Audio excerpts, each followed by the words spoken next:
Peace be upon you, friends. Welcome back to our channel. Today, we're going to explore a beautiful and spiritually uplifting practice that many find brings blessings into their homes. It's a simple act that involves something we all have in our kitchens: salt. We'll be talking about the spiritual significance of roasting salt, a tradition rooted in seeking purity and blessings from Allah, the Most Merciful. Now, you might be thinking, roasting salt? How can that attract anything? It's a wonderful question. In many cultures and spiritual traditions, including discussions within Islamic folklore, salt is seen as a powerful purifying agent. It's not about the salt itself having magical powers, but about the intention and the spiritual principles behind the act. The core idea is to cleanse your home of negative energy and create a welcoming space for positive blessings, or barakah. The concept of barakah is central to our faith. It's the divine blessing, the subtle increase in goodness that Allah places in things. We seek barakah in our time, our food, our families, and of course, in our wealth and health. The practices we undertake, like prayer, charity, and maintaining cleanliness, are all ways we invite this divine favor into our lives. Roasting salt can be seen as a symbolic act of this spiritual cleansing. So, how does this relate to attracting money, health, and prosperity? Think of it this way. When you clean your house physically, it feels fresh, inviting, and you feel more at peace. Similarly, when you perform an act of spiritual cleansing, you are preparing your environment, your home, and your heart to receive the blessings that Allah has ordained for you. You removing the spiritual dust and clutter that might be hindering the flow of positivity. It's about creating a harmonious atmosphere where blessings can flourish. This isn't about a magic trick where roasting salt suddenly makes money appear. Islam teaches us that sustenance, or rizq, comes from Allah alone. We are required to put in the effort, to work, to seek knowledge, to take care of our health. This practice is a spiritual supplement to our worldly efforts. It's about aligning ourselves with a positive, hopeful mindset, trusting in Allah's divine plan, and actively creating an environment conducive to receiving His blessings. The Prophet Muhammad, peace be upon him, emphasized cleanliness, saying cleanliness is half of faith. This applies to both our physical and our spiritual states. So, let's talk about how you can do this. The process is incredibly simple. All you need is some coarse salt. Sea salt or rock salt works best, and a pan. The key, as with any act in Islam, is your intention, your niyyah. Before you begin, take a moment. Make your intention purely for the sake of Allah, asking Him to purify your home, to remove any negativity, and to shower your household with His blessings of health, peace, and abundance. You can begin by saying Bismillah, in the name of Allah.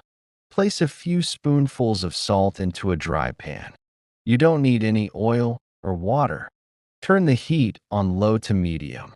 As the salt begins to heat up, you can recite some verses from the Quran that are known for protection and seeking blessings.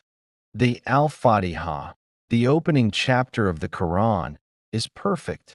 You can also recite Ayat al-Kursi, the verse of the throne, which is a powerful verse for protection.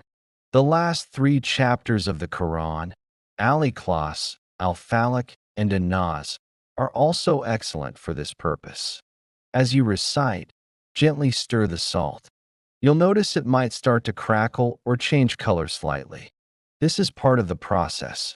Visualize any stress, anxiety, or negativity in your home being absorbed by the salt, being cleansed, and purified by the power of Allah's words.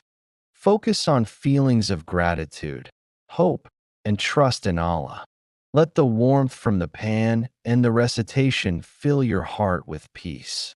Do this for about 5 to 10 minutes, or until you feel a sense of calm and completion. Once you're done, turn off the heat and let the salt cool down completely. Now, what do you do with this salt? There are a few different practices. Some people choose to sprinkle a tiny amount of the cooled, blessed salt in the corners of their home, particularly near the entrance, as a symbolic barrier against negativity. The idea is that just as salt preserves food, this blessed salt will help preserve the positive, pure atmosphere you've created in your home. Another common practice is to dissolve the cooled salt in a bucket of water. You can then use this water to wipe down your floors or surfaces. Again, as you do this, maintain your intention of cleansing and purifying your space for the sake of Allah. You are not just cleaning physically. You are performing a spiritual act, infusing your home with the Barakah of the Quranic verses you recited. Remember, the power is not in the salt and water, but in Allah, who responds to the sincere intentions and actions of His servants. It is important to understand this practice as a form of ruqyah, seeking healing and protection through Quranic recitation and permissible means.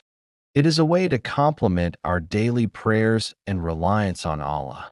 True prosperity comes from a combination of hard work, sincere prayer, du'a, and unwavering faith, tawakkul. This act of roasting salt is a beautiful, tangible way to engage our senses and our spirit in the act of seeking divine favor. Think of it as setting the stage. When you expect an honored guest, you clean and prepare your home to make it as welcoming as possible. In the same way, by purifying our homes spiritually, we are preparing them to receive the honored guests of peace, health, and barakah from our Creator. It's an act of faith, an expression of our desire to live in an environment that is pleasing to Allah. This practice can be particularly beneficial when you're feeling stressed, when there's tension in the household, or when you feel like things are stagnant. It can help shift the energy, creating a sense of renewal and a fresh start. Remember, our environment affects our mood and our spiritual state. A clean, peaceful home contributes to a clean, peaceful heart. When you're finished, dispose of the salt respectfully. If you sprinkled it in the corners, you can sweep it up after a few days and dispose of it outside in a clean place, like in your garden soil. If you dissolved it in water, you've already used it. The important thing is to treat it with the respect that you would anything associated with the recitation of the Quran. Let's be clear, wealth, health, and prosperity are all blessings from Allah. He is the ultimate provider, Rizq, and the ultimate healer, Shafi. Our role is to use the tools He has given us. These tools include prayer, righteous deeds, hard work, and symbolic acts like this one that reinforce our faith and keep our hearts connected to Him. So tonight, or whenever you feel the need for a spiritual reset, try this simple practice. Take a moment for yourself, connect with the words of Allah, and set a pure intention. Let the simple act of roasting salt be a profound reminder of your reliance on Him, and a beautiful step towards creating a home filled with light, love, and divine blessings. Thank you so much for joining me today. I pray that Allah fills your homes and hearts with immense peace, prosperity, and barakah. If you found this helpful, please like this video and share it with your loved ones. Don't forget to subscribe and hit the notification bell so you don't miss our future videos. Until next time, stay blessed. Peace be upon you.